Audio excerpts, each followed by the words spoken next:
con nosotros aquí en A las 8:45. Arrancamos ya con la fase de las entrevistas en este domingo 5 de febrero. Hay muchísimos temas que abordar y uno de ellos tiene que ver con este que ha sido protagonista en nuestros titulares desde los últimos días: la fallida elección de presidente a Corte Suprema de Justicia y por ende jefe del organismo judicial. Hoy tenemos a dos invitados con nosotros para poder abordar todos estos temas y por supuesto, como siempre, acompañada de Mariano Rayo en las entrevistas. Quienes nos acompañan en esta ocasión son Lorena Escobar. Ella forma parte del equipo de investigadores y analistas de ACIES, y también nos acompaña el ex magistrado de la Sala Segunda de lo Contencioso Administrativo, el señor Ronnie Aguilar. A ambos, buenas noches. Buenas noches a los dos. Buenas noches. Buenas noches. El día de hoy se hubo otra nueva ronda de votaciones en la Corte Suprema, no se alcanzaron los votos. Licenciada Escobar, ¿cómo analiza usted esta situación? Ya vamos por 6, 7 votaciones después de la resolución de la Corte de Constitucionalidad.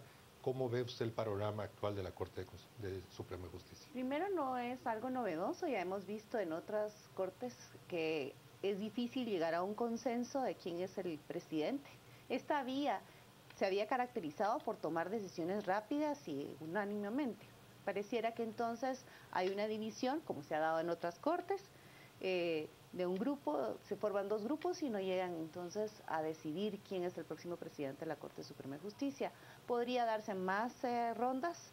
Acuérdense que hubo en una ocasión en donde tuvimos 4 meses, 4 meses con un presidente interino, ¿verdad? Entonces, esto es un diseño producto de una reforma constitucional en donde se puso una presidencia rotativa que causa obviamente este tipo de Señora Aguilar, la magistrada Stalin se separó de su cargo temporalmente mientras todas las investigaciones en su contra van avanzando. ¿Qué tanto podría esto afectar en la elección del próximo presidente de la Corte Suprema de Justicia?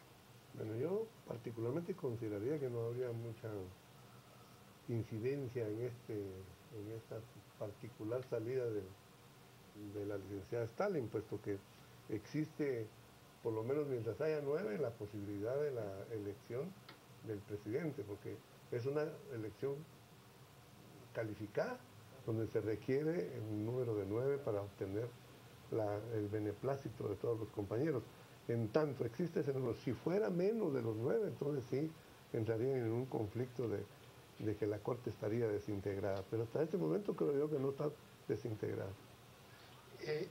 Está bien, hemos tenido otras ocasiones de múltiples elecciones, de rondas, de hasta 4 meses y medio. ¿Afecta esta situación la parte del organismo judicial, su administración? Recordemos que a diferencia de ocasiones pasadas, el organismo judicial, la Corte Suprema, está bajo un escrutinio. Hay magistrados que han salido, jueces que están fuera del país. Tienen, por ejemplo, decisiones importantes en materia de antejuicio, que tomar decisiones. ¿No se paraliza la Corte Suprema y el organismo judicial ante esta situación de impasse? No, una paralización total no hay. O sea, tenemos una presidencia interina. Es decir, es como, pensemos en una empresa en donde hay un gerente interino y, claro, hay una incertidumbre administrativa como toma de decisiones, dado el diseño de la Corte Suprema de Justicia, en donde el presidente tiene mucha carga administrativa. Pero los casos deberían de seguir su curso, no hay por qué detener, porque recuérdense que la Corte trabaja en cámaras y por lo tanto debería de conocerse los procesos que tienen que darse. Es en cuanto a materia administrativa, en donde queda, pues no paralizada, pero sí toma un ritmo distinto al giro ordinario. Señora Aguilar, sobre ese mismo tema, sobre las cuestiones administrativas que forman parte de las funciones principales de los magistrados, es que quisiera abordar.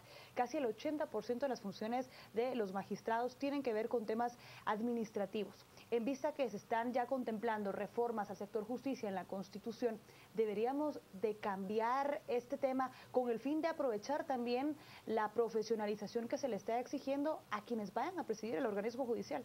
Bueno, yo creo que debemos de partir de algo. A nadie le interesa llegar a ocupar un puesto y que le quiten el poder, y el poder de nombramiento, porque esa es una de las virtudes que son paralelas al desempeño de una función. Todos los magistrados tienen esa opción de poder designar personal dentro de eso.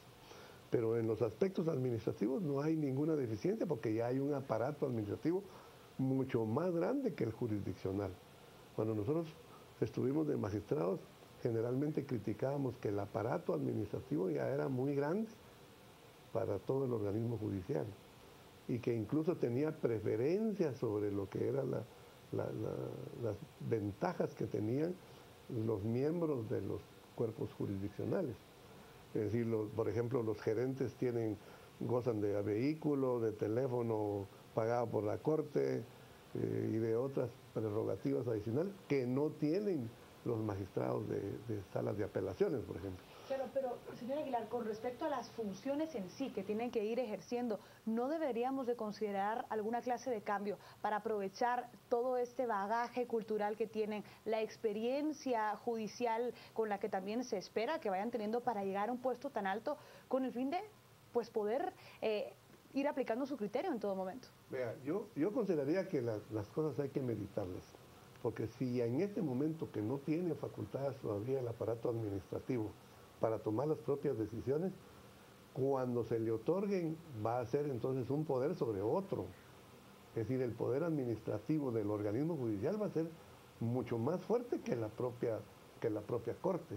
Entonces, por componer algo, pudiera ser que descompongamos una cosa distinta y entonces va a resultar que la pelea no va a ser por ser magistrado, sino por ser el gerente general o por ser el gerente de recursos humanos o por ser el gerente de planificación o ser el gerente financiero, porque ellos son los que van a tener el poder. Yo consideraría que hay que tener mucho cuidado en lo que se pretende, porque a veces resulta que la medicina es peor que la enfermedad. Licenciada Escobar, retomando el tema de los últimos días, fuimos informados y la gente está informada de que la magistrada Silvia García se retiró y la licenciada Dávila es la nueva junto con el magistrado Neri Medina. ¿Cómo ve esta situación usted de que haya desistido la magistrada García, hay una nueva y ahorita continúa Neri Medina en la votación? Yo creo que es una decisión personal que también estima la viabilidad que se tenga dentro de la elección y sobre todo pensando que la Corte Suprema de Justicia tiene un papel preponderante en la legitimidad que tiene la justicia, ¿verdad?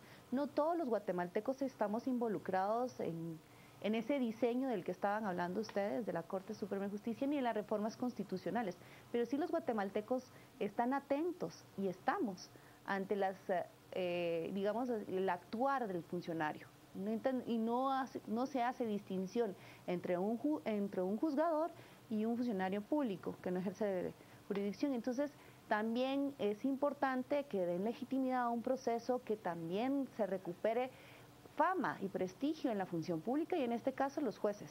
Y atendiendo a lo que me voy a atrever a hablar sobre el diseño que estaba hablando previo, es que hoy por hoy uno de los problemas es la concentración de poder que tiene la Corte Suprema de Justicia en cuanto a cosas administrativas. A nivel mundial y a nivel, sobre todo latinoamericano, los juzgadores se dedican a juzgar, no a administrar dinero, no a administrar el aparato estatal, siempre dentro de una unidad del organismo judicial.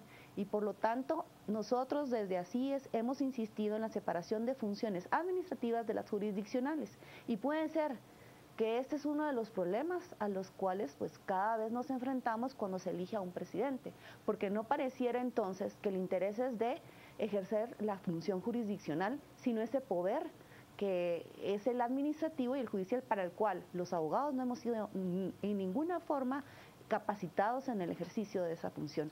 Lorena, usted hablaba hace tan solo unos instantes de los grupos que normalmente se van conformando en este tipo de elecciones para conocer quién será el presidente de la Corte Suprema de Justicia. ¿Qué grupos podemos identificar ahora, sobre todo con estos cambios tan rotundos que han ido ocurriendo de candidatos? Ya los ilustraba muy bien Mariano y seguramente podrían seguir cambiando. ¿Hay ya grupos establecidos? ¿Cómo los podemos mapear? Bueno, lo que podemos ver hoy son 8 magistrados votando a favor y 4. O sea, ahí ya tenemos 2 grupos establecidos. Aunque la magistrada Valdés ha estado un tanto cambiante. Y cambió hoy, dando a la magistrada Vitalina, le dio su voto. O sea, ya no es 8-4, estamos 7-5 según la información que hemos dado. Pues hay que ver entonces por lo mismo, ¿verdad? Pero sí vemos una tendencia a formar un grupo mayoritario, es decir, en relación al otro, ¿verdad? 7-5, 8-4 y están divididos. Es lo que podemos observar y nada más. ¿Qué decir al respecto, verdad? Y grupos conformados que todavía no llegan a los votos necesarios para saber quién será el próximo presidente de la Corte Suprema de Justicia. Con esta información vamos a una breve pausa. Al regresar seguimos aquí en la discusión y por supuesto con más preguntas.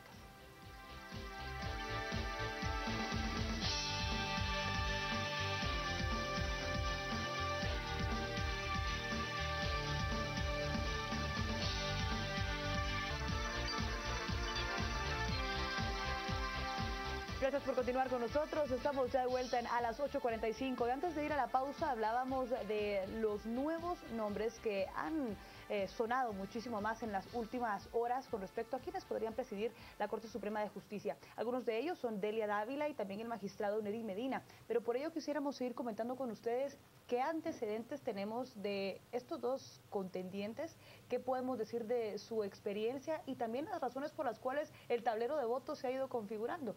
Iniciamos con ustedes, señor magistrado. Yo entendí que Delia es una de las contendientes, pero me habían mencionado a otra persona. Neri Medina. Neri Medina. No, pero otra y Silvia García. Silvia estuvo antes, Sí. pero ya se retiró. Así es. Pero en ese caso, digamos, la licenciada o la doctora Delia no fue compañera de la presidenta en sala.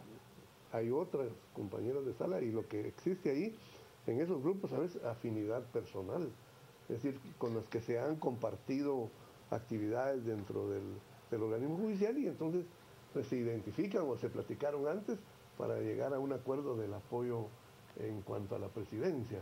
Como parte usted del gremio, ¿cómo podría calificar la experiencia de los dos contendientes de ahora?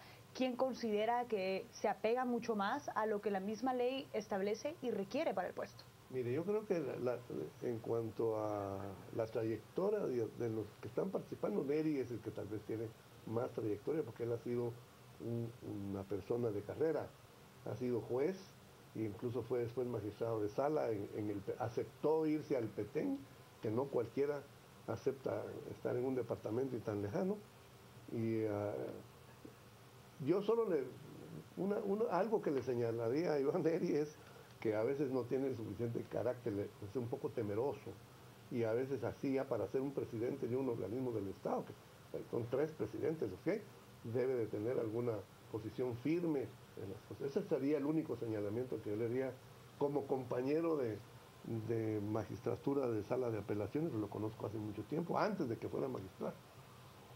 Licenciada Escobar, en este enfoque de análisis, usted nos comentaba fuera de cámaras de que ese grupo de 7, 8 son en su mayoría de carrera, tal como el licenciado Medina, el magistrado Medina ahorita está haciendo. ¿Eso es correcto? Así es. Podemos ver, por ejemplo, al expresidente Baquiash, que también es un magistrado de sala, juez y magistrado, y entonces es un hombre de carrera. Vemos también, es decir, pareciera que el grupo de magistrados o personas con experiencia en el organismo judicial por el ejercicio de la judicatura se conocen, o sea, el ambiente es conocido. Vemos en el grupo de los 4 o 5 está pues, María Eugenia Morales y está la misma Delia, que pues tienen experiencia en la PDH, y entonces... Ambas vienen de PDH. Con experiencia en ellas, ¿verdad? Sí, también. Y entonces, obviamente, tienen algunos intereses en común o tienen el mismo lenguaje o comparten visiones similares. Entonces podemos ver personas en el ejercicio de la judicatura y otras externas que van por afinidades, por criterios, por que se conocen en pasillos o por muchas cosas otras. Con ¿verdad? esta reflexión, ¿descartan esas influencias externas que tanto se habla, se discute, se señala? ¿Hay más afinidades de este tipo? Hay muchos factores, hay factores internos y hay factores externos que pueden hacer que uno tome una decisión o vote en determinado sentido. Yo no excluiría... ¿Alguna clase? Sí. Licenciada Escobar, yo quisiera preguntarle también qué tan clave es esta elección en específico, sobre todo considerando que no sabemos cuánto tiempo más vaya a transcurrir hasta que conozcamos los resultados de las elecciones y por otro lado el tiempo que le va a restar en el puesto a quien vaya a ser el próximo presidente. ¿Se debería de sacrificar en este momento para algún grupo la elección si es que se apela a una renovación en la Corte? o se debe de pensar que esta es el momento clave para iniciar con esta renovación de integrantes de la Corte? Yo diría que esta elección no tenemos que magnificarla, o sea, es igual que otras elecciones. Lo que pasa es que el contexto político alrededor de hace que la elección se vea bajo lupa. Me refiero, inició con señalamientos fuertes en su integración, ha tenido, pero ellos han dado en sus decisiones. Pensemos en el primer presidente, fue por unanimidad, el segundo la misma historia, es decir, marcarlos solo por esto creo que estamos siendo un tanto injustos, y no es la elección, es esta elección en un contexto distinto, ¿verdad? No va, me refiero, tenemos como casos insólitos a 2 magistrados que renunciaron a su puesto en la Corte Suprema de Justicia, una magistrada que está enfrentando ahorita un proceso, es decir, pero si usted los ven como la elección de un presidente del organismo judicial, no tendría por qué haber ninguna dificultad en ello. Licenciado Aguilar. Como oí mencionar si le iba a restar a otro presidente tiempo esta elección. Esta elección es para completar el periodo que termina en octubre, entonces no le va a restar tiempo a ninguno, solo va a completar el periodo, dada el fallo de la Corte de Constitucionalidad, que obviamente señaló el error de la elección de Silvia. Pero, sí, justo, no nos referíamos a restarle periodo, sino específicamente a contemplar que con tan poco tiempo tendría pues muy poca oportunidad de hacer alguna clase de cambio, ¿no? Fíjese que yo quisiera hacer algunas acotaciones. Yo he estado siguiendo lo de la elección y me llamó mucho la atención que algunos magistrados pidieran, para inclinar la balanza de la votación, escuchar el plan de trabajo de cada quien. Y yo siempre he criticado que ahí no hay plan de trabajo, si el plan de trabajo está establecido por el organismo judicial y el presidente solo va a llegar a ejecutarlo. Entonces, ¿qué va a pasar con el nuevo presidente? El nuevo presidente lo que va a hacer es completar el periodo con los lineamientos del plan, que incluso hay planes quinquenales, hasta plan operativo hay. Entonces, ¿qué van a hacer? Incluso hasta un candidato a presidente de la República le dice, mire, su plan de trabajo es un plan operativo, porque el plan está en la Constitución. Ahí están los valores que se tienen que cubrir, que hacer un presidente de la República. Pues en el organismo judicial, que es un poquito más reducido, está definido qué es lo que tienen que hacer. Licenciado Aguilar, en ese orden de ideas, ¿la presidencia entonces es más un administrador, un representante, y al final su incidencia es poca? ¿No será que se vieron sorprendidos de estar frente a cámaras, al público, de que estamos todos pendientes de esa elección, que no saben siquiera comportarse de cómo elegir frente a cámaras? Bueno, fíjese que alguien mencionaba aquí que los abogados no estamos preparados para administrar, al menos que hubiésemos tenido la experiencia de administrar instituciones. Y eso es totalmente cierto. Es decir, cuando el magistrado se encuentra con un aparato tan grande para administrarlo, encuentra dificultad para poderlo manejar. Y entonces ahí sí es donde se tienen problemas, porque es el aparato administrativo ya existente de los funcionarios los que comienzan a hacer las recomendaciones del caso para que se tomen las decisiones. Eso no quiere decir que el presidente no vaya a tomar sus propias decisiones en un momento, ni yo quiero tener a fulano de tal aquí, pero para tener a fulano de tal en un puesto, tiene que convencer a sus pares para que voten, porque algunas decisiones son del Pleno de la Corte y no solo del presidente, sobre todo los nombramientos importantes.